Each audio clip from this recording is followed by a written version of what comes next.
오늘 우리가 읽었던 본문의 말씀은 마른 뼈 골짜기에 관한 환상이죠. 그런데 이 환상은 헛것이 아닙니다. 이 환상은 하나님이 우리에게 꼭 보여주고 싶은 영적인 세계, 영적인 상황을 알려주시는 계시의 수단인 거죠. 사실 하나님의 통치하시는 세계는 우리가 눈으로 또 우리의 감각으로 경험할 수 있는 것보다 훨씬 크지요. 더 깊고 넓고 오묘하죠. 그래서 하나님이 그것을 가르쳐 주실 때 계시를 통해서 가르쳐 주시는데, 계시의 한 방편이 환상과 같은 겁니다. 성경에는 이제 여러 종류의 환상이 나오는데 오늘 마른 뼈 골짜기의 환상이 대표적이고요. 저는 정말 제가 좋아하는 성경의 이 계시적 환상은 에스겔서 1장에도 나오지만 요한계시록에 나오는 천상 예배입니다. 높은 보좌에 예수님 앉아 계시고 정말 경건한 무리들이 예수님 앞에 자기의 면류관을 벗어서 내어드리는 영광은 오직 예수님께만 있습니다. 그래서 우리가 받을 면류관이 있기는 해야 돼요. 우리가 만약에 면류관을 못 받으면 하나님 앞에 돌려드릴 면류관도 없지 않습니까? 그래서 면류관을 사모하는 신앙, 이것도 우리에게 주는 교훈이라고 할 수 있겠습니다. 자, 오늘 1절부터 14절까지 비교적 긴 본문을 읽으셨는데요. 처음에 시작할 때 1절을 보시면 여호와의 권능이 에스겔을 이끌고 특별한 장소로 가는데 골짜기에 뼈들이 아주 말랐습니다. 많았어요. 근데 이게 많을 뿐 아니라 유의하게 보여야 될 표현이 아주 말랐다고 되어 있습니다. 뼈들이 아주 마른 뼈들이라는 거예요. 여러분, 이 장면을 보면서 어떤 느낌이 들었겠습니까? 여러분도 그 장면을 보고 있다면 어떤 마음이겠습니까? 여러분, 뼈에 대해서 잠시 검색해 보니까 인간의 뼈가 이렇게 이제 죽잖아요. 그럼 이제 뼈가 이제 살들이 다 없어지고 뼈가 남게 되면 뼈의 수분이 다 빠진 뼈를 백골화된다 그러더라고요. 그런 데까지 보통 3년 걸린대요.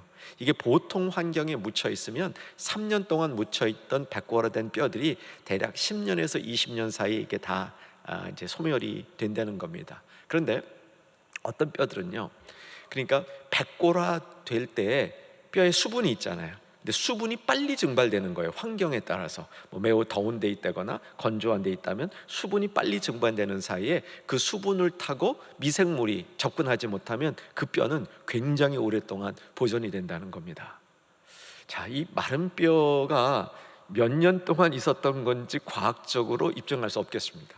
사실 그것은 성경의 관점도 아닙니다. 분명한 것은 그 뼈들이 굉장히 많았고 심히 말라 있었더라, 소망이 없었더라, 이런 상태를 보여준다고 할 수 있겠습니다.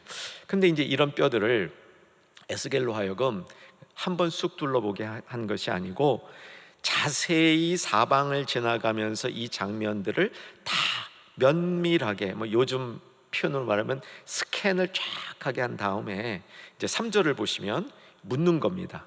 여호와께서, 자 3절 같이 봤으면 좋겠는데 3절 같이 한번 읽겠습니다. 그가 내게 이르시되 인자야, 이 뼈들이 능히 살 수 있겠느냐 하시기로 내가 대답하되 주 여호와여, 주께서 아시나이다. 여기 이제 인자라는 말은 에스겔을 가리키는 말입니다. 성경에서 인자는 때로는 예수님을 가리키기도 하지만 여기서는 에스겔을 가리켜요. 자, 네가 이제 이 뼈를 봤는데 이 뼈들이 능히 살 수 있겠는가? 절망 가운데 있는 이 뼈들이 살아날 수 있겠는가? 여기에 대해서 에스겔 답이 뭐였습니까? 주께서 아시나이다. 저는 이 대답이 하나님 마음에 딱 맞는 대답이었다고 생각해요. 이제 우리는 같으면 이 뼈가 살겠느냐 그랬을 때 우리 중에 어떤 분들은 좀 마음이 약간 좀 까칠한 사람들은 다 알면서 왜 물어보세요? 그럴 수도 있고, 내가 어찌 알겠어요? 그렇게 답할 수도 있겠습니다. 또 우리 가운데 굉장히 이성적인 분들은 이렇게 답할 수도 있겠어요. 제 생각에는, 조심스럽죠? 제 생각에는 이런 걸 전제로 이렇게 될 수 있겠습니다. 이렇게 답할 수도 있을 것 같아요. 근데 저는 이 답이 정말 참 복된 답이라고 이해가 되는 이유는 나를 중심으로 답하고 있지 않아요. 하나님을 중심으로 답하고 있습니다. 주께서 아시나이다. 이 말에 함의되어 있는 속뜻을 살펴보면 제 생각에는 어쩌면 과학적으로는, 객관적으로는, 경험적으로는 이 상황에서 이 뼈가 살아나는 것은 불가합니다. 그런데 권능의 하나님이라 했잖아요. 권능의 하나님. 하나님의 그 권능하신 힘 안에서는 분명히 가능합니다. 이 답이 골짜인 것 같아요. 근데 거기 추가된 게 하나 더 있습니다. 그것보다 추가된 중요한 게 하나 더 있는 것 같아요. 이게 오늘 설교의 중요한 맥이 됩니다. 이거 같아요.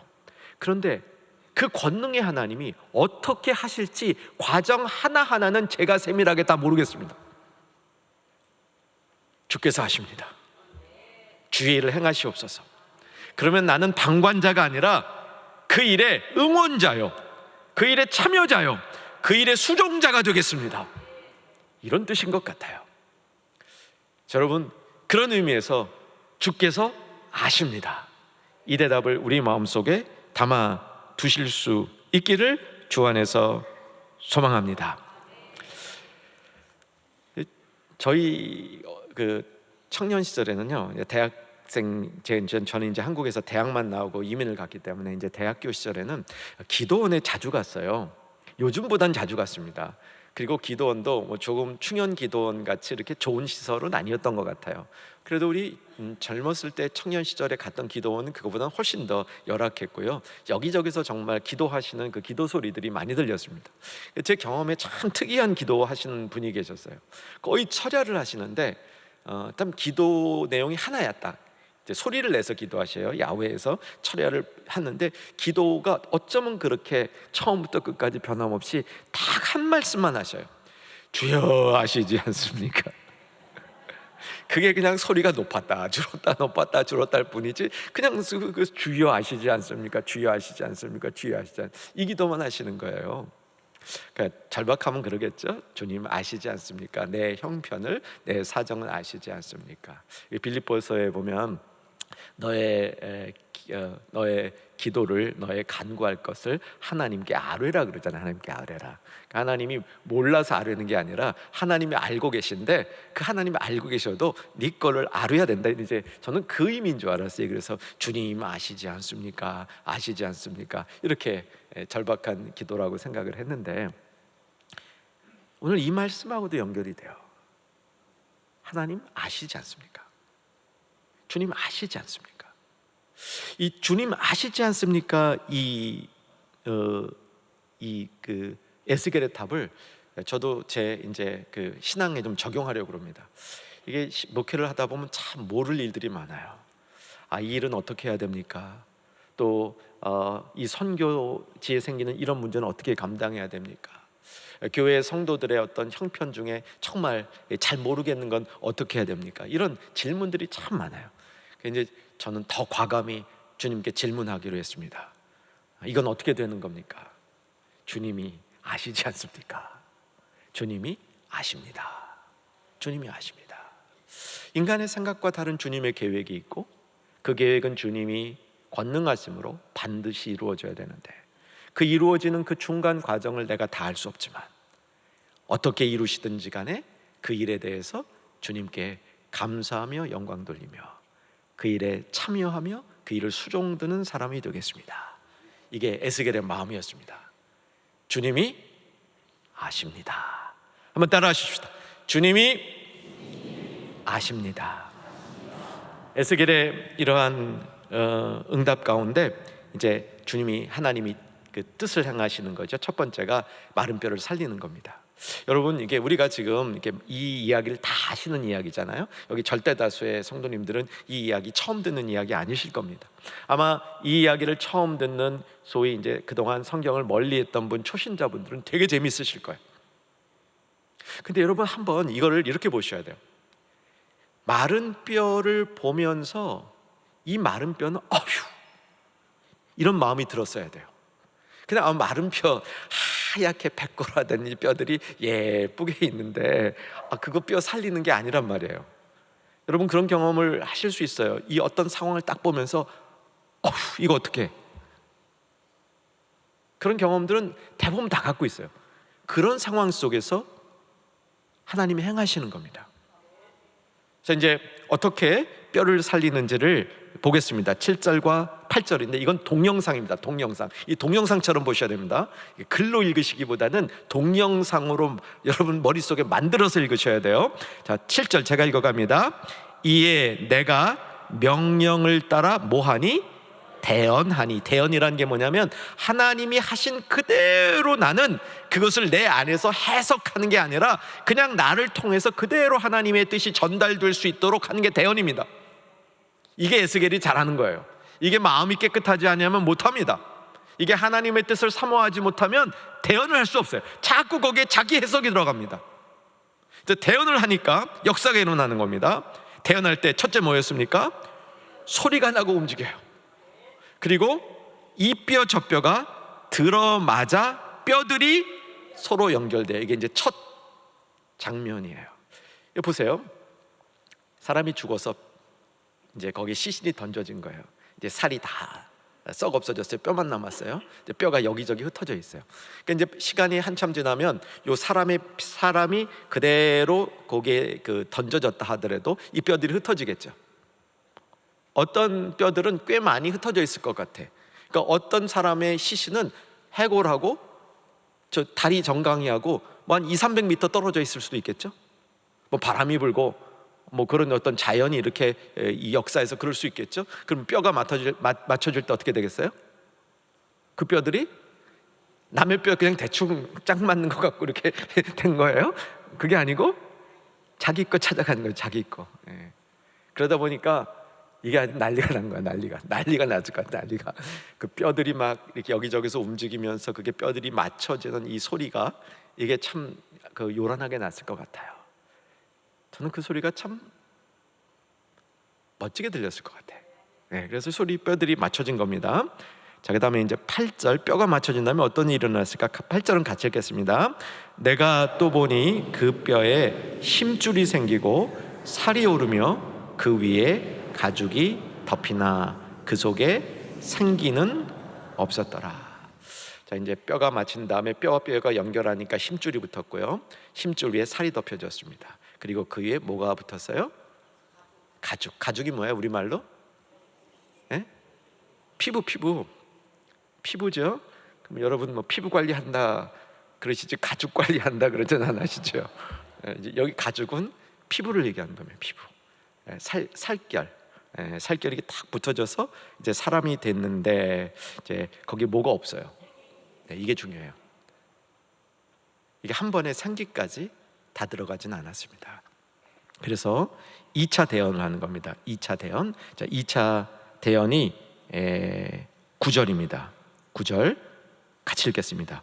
또 내게 이르시되 인자야 너는 생기를 향하여 대언하라. 생기에게 대언하여 이르기를 주 여호와께서 이같이 말씀하시기를 생기야 사방에서부터 와서 이 죽음을 당한 자에게 불어서 살아나게 하라 하셨다 하라. 그랬더니 생기가 들어와서 살아났다는 장면입니다.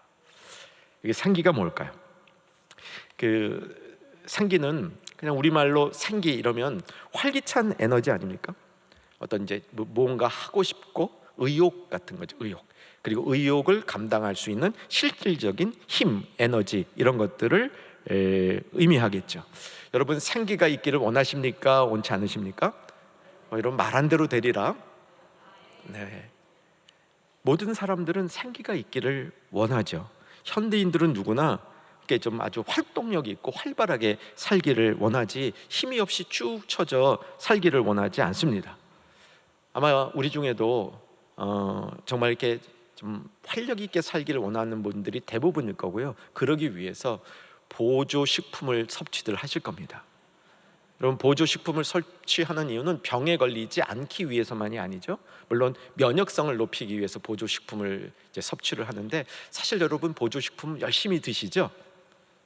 다들 그럴 것 같은데 제가 조사해 보니까요. 지금 우리나라 이 50대 이상 대한민국 남녀 따지지 않고 50대 이상 대한민국 사람들이 하루에 먹는 보조식품은 평균 3개에서 4개랍니다. 여러분 그거밖에 안 돼 이렇게 놀라시네요. 예. 그리고 이게 이제 그 시기에 따라, 조사 시기에 따라 다른데, 그러니까 평균 최소한 5만 원이래요. 그리고 보통은 이제 어떤 그 조사는 한 10만 원 정도 1인당. 그러니까 부부 같으면 이제 월 20만 원 정도는, 이게 보통이에요. 평균. 그러니까 아주 탑에 속하는 사람들은 뭐 10배 더 드실 수 있겠고요. 그렇습니다. 이거 왜 드셔요? 왜? 이거 간단하잖아요. 생기 있게 살려고, 생동력 있게 살려고, 좀 왕성하게 살려고. 기왕 사는데 지치고 피곤하고 그냥 찌들려 사는 것보다 좀 힘이 있고 에너지도 있고 그냥 뭐 이렇게 좀 미리 뭐 활동도 좀 하고 그러고 살고 싶지 않으세요? 근데 이게 자꾸 피곤하고 스트레스 받고 여러 일로 치고 약해지고 이러니까 이 생기에 대한 이 마음의 원이 더 많은 겁니다. 요즘 사람들은 확실히 생존보다는 그 웰리스라 그러죠. 병을 넘어 웰리스, 이게 활기 있게 사는 것, 여기에 관심들이 참 많은 것 같습니다. 그러다 보니까 그러면 내 영혼의 활기에 대한 관심은 그만큼 있는가? 내 영혼에 대한 생기는, 우리가 내 육신의 생기를 그만큼 갖고 싶어하는 것만큼 내 영혼의 생기에 대한 관심도 있는가? 오늘 저는 이 말씀을 여러분하고 꼭 나누고 싶습니다. 오늘 본문이 얘기하는 것은 육신의 생기만이 아니에요. 영혼의 생기에서 시작되는 겁니다. 마른 뼈 골짜기의 교훈은 우리에게 정말 메말랐던 우리의 영혼이 생기를 다시 얻고 우리의 내면이 싱싱한 활력을 얻는 방법에 대한 성경의 교훈이다, 이렇게 받으시면 좋겠습니다. 그런데 하나님이 만드신 몸이요, 영혼과 육신이 완전히 분리되어 있지 않아요. 육신이 강건하면 영혼도 강건해질 수 있는 좋은 기반이 됩니다. 너의 영혼이 강건하고 육신이 강건하고 범사가 잘 되기를. 이게 몸과 영혼이 완전히 분리되어 있지 않습니다. 우리의 영혼의 생기가 도달하면요, 육신도 그만큼 건강해질 수 있는 요건을 마련하게 됩니다. 사랑하는 여러분, 오늘 마른 뼈 골짜기에 이 말씀을 쭉 들어가면서 여러분의 영혼과 육신의 생기가 돋아나는 역사가 일어나기를 주의 이름으로 축원합니다. 의학에서 이 생기는 어떻게 분석이 되는가 찾아보니까 이제 세 가지로 현재까지 연구는 이제 세 가지 요소가 우리 육신 몸에 이제 생기를 이제 갖게 하는 데 도움이 되는데, 우선 세포들이 에너지를 공급받아야 된대요. 저는 의학자도 아니고 과학자도 아니고 그냥 신학을 조금 공부하는 사람이기 때문에 그냥 전달만 하겠습니다. 요것만 가지면 안 되고, 자율신경 있죠. 우리 몸에 자율신경이 균형을 이루고 항상성을 유지해야 된다, 이렇게 설명을 하고요. 또 거기에 플러스 세 번째 요소가 신경 전달 물질이, 도파민 아시죠? 들어보셨죠? 도파민, 세로토닌 이런 거, 도파민 막 무슨 목적 의향을 가지고 우리가 막 업되게 하는 이런 거 있죠. 하고 싶어하는 진취적인 그런 이제 호르몬으로 알고 있고, 세로토닌은 마음의 평강과 이 평안을 주는 그런 그 호르몬으로 알고 있습니다. 근데 이런 것들이 선순환되면 우리의 몸에 에너지가 나온다. 이게 이제 의학, 과학에서 어떻게 생기를 얻는가에 관한 방법입니다. 이거 굉장히 많이 연구가 돼 있는 것 같아요.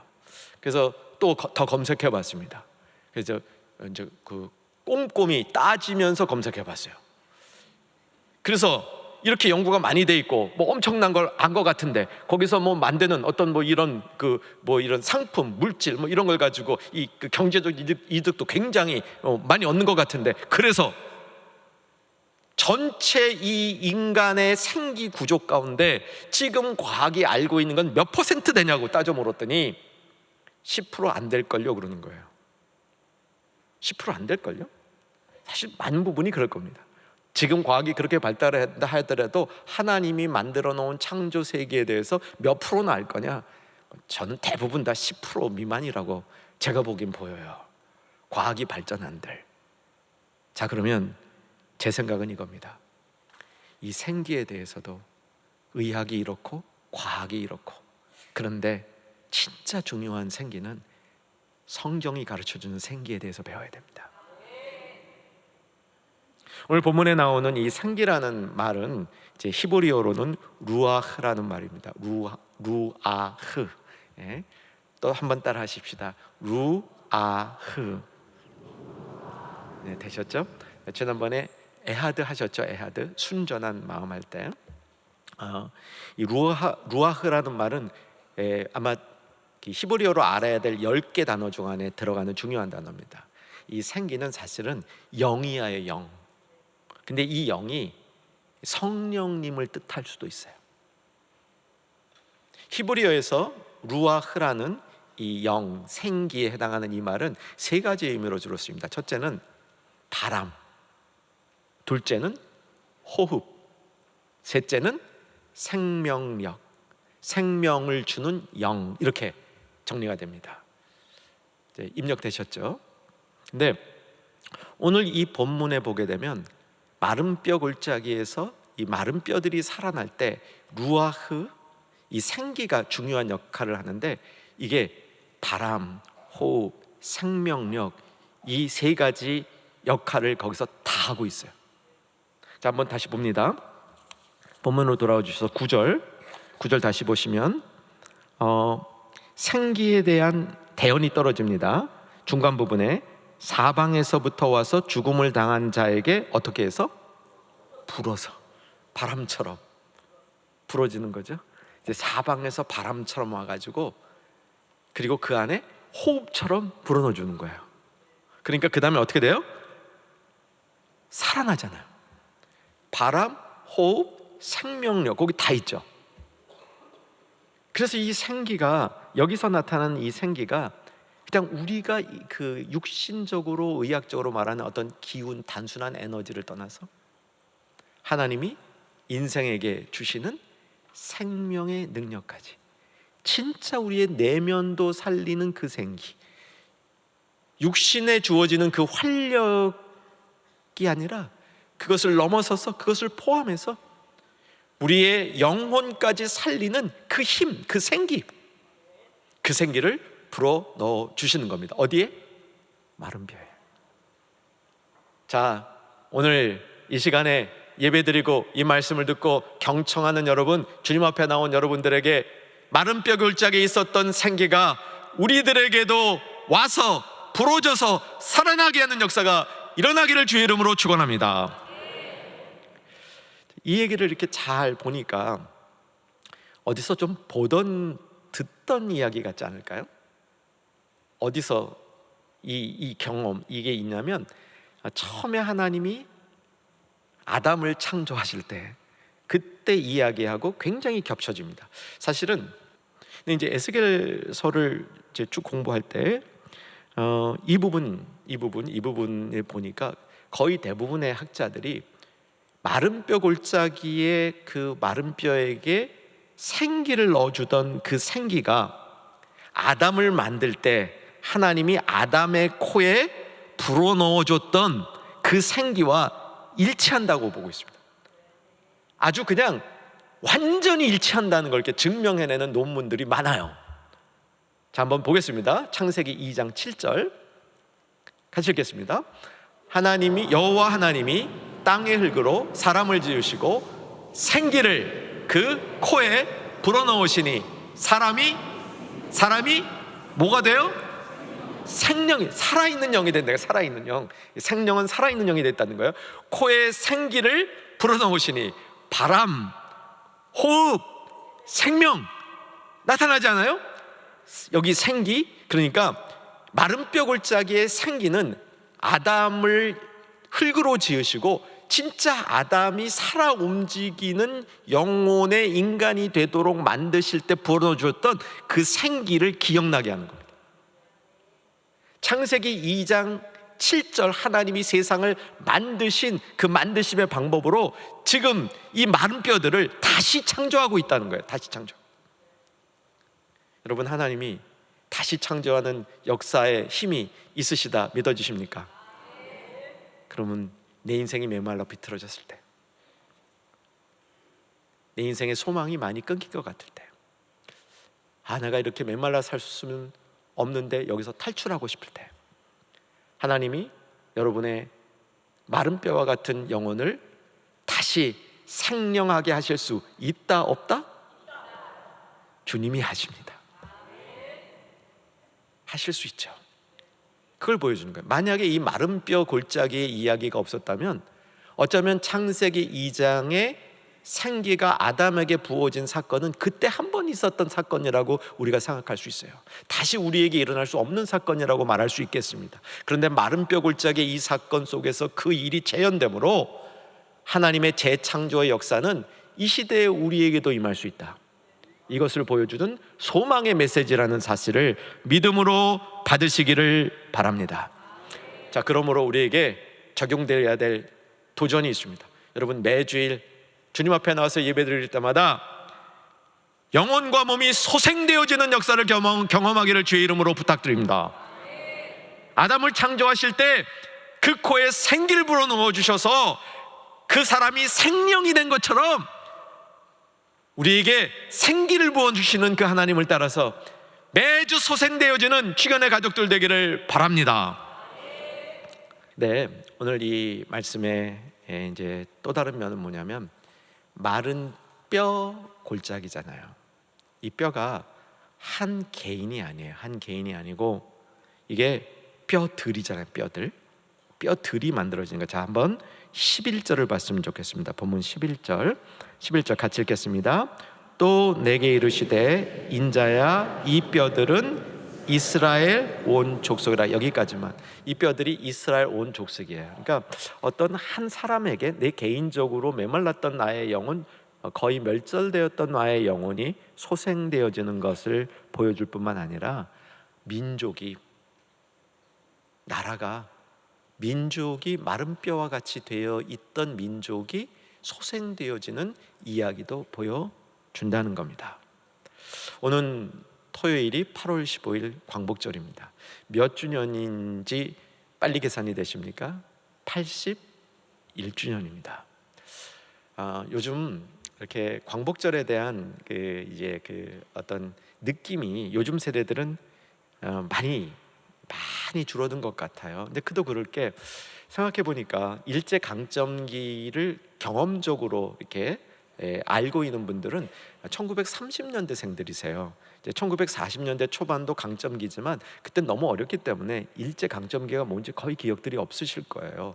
그럼 여러분의 부모님이 30년대생은 되셔야 부모님들로부터 일제 강점기에 대한 이야기를 들었어요. 그렇지 않은 세대는 일제 강점기에 대한 얘기를 부모님의 경험 속에도 없는 세대들이에요. 그러니까 대략 50대 중반 밑으로 내려가면 그럴 가능성이 농후합니다. 그러니까 대한민국 국민의 반 이상은 별로 점점 갈수록 광복절에 대한 실감이 안 나는 거예요. 이해가 돼요. 그런데 충영교회 설립 목사님이신 고 김창인 목사님은 이 광복절에 대한 마음이 남달랐던 것 같아요. 제가 이렇게 좀 한 설교는 들어봤는데 1985년에 하신 설교는 들어봤어요. 1975년, 85년 광복절을 중심으로 이 광복절 메시지를 전할 때 오늘 본문을 사용하셨더라고요. 마른 뼈 골짜기에 이 마른 뼈들이 살아나는 역사가 해방을 맞이한, 그 해방을 경험하는 우리나라 민족의 경험이다, 이렇게 설교하신 거예요. 왜냐하면 이 본문도 이스라엘 족속이라고 얘기해요. 한 민족이 살아나는 걸 얘기하는 겁니다. 민족이 살아나는 이야기의 그 가운데, 그 안에 개인의 소생이 들어가 있는 거죠. 여러분, 가만 보면요, 이건 김창인 목사님 설교 가운데 나오는 건데, 당시에 이스라엘 백성이 바벨론 포로에서 돌아오는 것은 전적인 하나님의 주권에 의해서 있었던 겁니다. 이스라엘 백성이 힘이 키워져서 독립운동을 할 어떤 독립의 자각력이 생겨서 바벨론에서 돌아온 게 아니고 고레스 왕이 그냥 너희 돌아가 해서 돌아온 거예요. 우리나라 해방도 그렇다는 거예요. 그렇지 않아요? 그러면 이 마른 뼈와 같은 상황, 분명히 특별히 일제강점기 마지막 시대 때는 교회적으로도 완전 마른 뼈였다고요. 일본이 얼마나 철저하게 아주 수십 년 동안 교회 말살 정책을 폈는지 아마도 교회 사학자들에 의하면 일제강점기가 5년만 더 갔어도 한국 교회는 소생할 수 없을 만큼 큰 데미지를 입었을 것이다. 어쩌면 말이죠, 그 시기에 해방을 주신 것은 하나님이 한국 교회를 살려주시기 위함일 수 있다. 마른 뼈가 군대와 같이 이렇게 살아나는 역사를 주신 겁니다. 마른 뼈 골짜기의 이 회생 사건을 당시에 우리나라 해방, 그리고 지금 다소 멀지만 우리에게 또다시 들려주는 메시지로 우리가 받는다면 이거예요. 마른 뼈가 살아나서 결국 뭐 하는 거예요? 마른 뼈 살아나서 좋다. 빈들의 마른 풀같이 시들은 내 영혼 살아났으니까 좋다. 여기서 끝나면 안 되겠죠. 마른 뼈들이 살아나서 뭐가 됐습니까? 본문 보고 확인합니다. 10절 보십시다. 10절. 이에 내가 그 명령대로 대언하였더니 생기가 그들에게 들어가매 그들이 곧 살아나서 일어나 서는데 같이 극히 큰 군대를 이룬 거예요. 이 군대는 의미 자체가 전투하는 거죠. 전투하는 군대입니다. 하나님의 군병이 되어서 이 사회를 변화시키고 바르게 하라고 만들어 놓은 하나님의 선물, 새로운 직분이 군대인 거예요. 이 군대는 특별한 군대예요. 성경에 정말 특별한 군대가 몇 개 나옵니다. 천군, 이건 뭐 불과 대항할 수 있는 세력이 없어요. 천군, 뭐 델타 포스 이런 거 아무것도 아니에요. 이 천군이 있고요. 예수님을 따르는 14만 4천, 이것도 군대로 표현이 돼요. 근데 여기서 나오는 이 군대는 더 독특한 군대예요. 이제 38장, 39장을 읽으시면요, 이 군대는 그냥 평화스럽게 살아요. 진도 안 만들고 성벽도 안 만들고 그냥 평화스럽게 사람 가운데 살아요. 그런데 이제 38장, 39장에 보면 곡과 마곡이라는 이게 이제 이 전투 외세들이 침범하는데, 이것은 요즘으로 말하면 모든 세속 권력 중에 가장 강력한 힘. 그러니까 이게 지금 뭐 물질주의 등등 여러 가지 우리를 타락해 하는 이런 요소들을 다 동반해서 이게 강력하게 침범하는 거예요. 근데 이 군대가 그걸 이겨. 어디서 이기냐면 계시록에 보니까 이게 계시록에. 그러니까 이게 오묘하게 전개되어 있습니다. 자, 이제 말씀을 정리합니다. 마른 뼈 골짜기에 살아난 이 마른 뼈 골짜기 환상은, 저는 이 시대에 마른 뼈 골짜기로 살아난 이 군대가 교회들이라고 믿습니다. 충영교회가 그 중에 하나라고 믿습니다. 이 군대가 할 일이 있어요. 이 세상 가운데, 이 세상에서 지치고 패하고 소망을 잃고 마른 뼈처럼 영적으로 살아가는 그 사람들을 품어서 다시 소생시킬 그런 책임과 의무가 있는 겁니다. 여러분, 충영교회가 그런 큰 그릇이 됐으면 좋겠습니다. 예배가 고파서 오는 성도들에게 신령한 예배를 드릴 수 있게 하고, 어떻게 살아가는지 삶의 방향을 잃고 온 성도들이 삶의 방향을 찾고, 병약해지고 심약해져서 온 성도들이 힘줄이 돋고 살이 채워지고 거기에 피부가 강건해지는 그런 역사를 이루는 그런 교회가 됐으면 좋겠습니다. 이 군대가 결정적으로 해야 되는 마지막이 뭐였냐면, 우리 13절에 나오는데 하나님이 여호와인 줄을 알리라. 하나님이 여호와인 줄을 알고 깨닫고 세상에 알리고 세상 사람들이 그것을 인정할 수밖에 없는 그 일을 감당하는 게 이 군대의 목적이었습니다. 하나님이 하나님 되시게 한 거죠.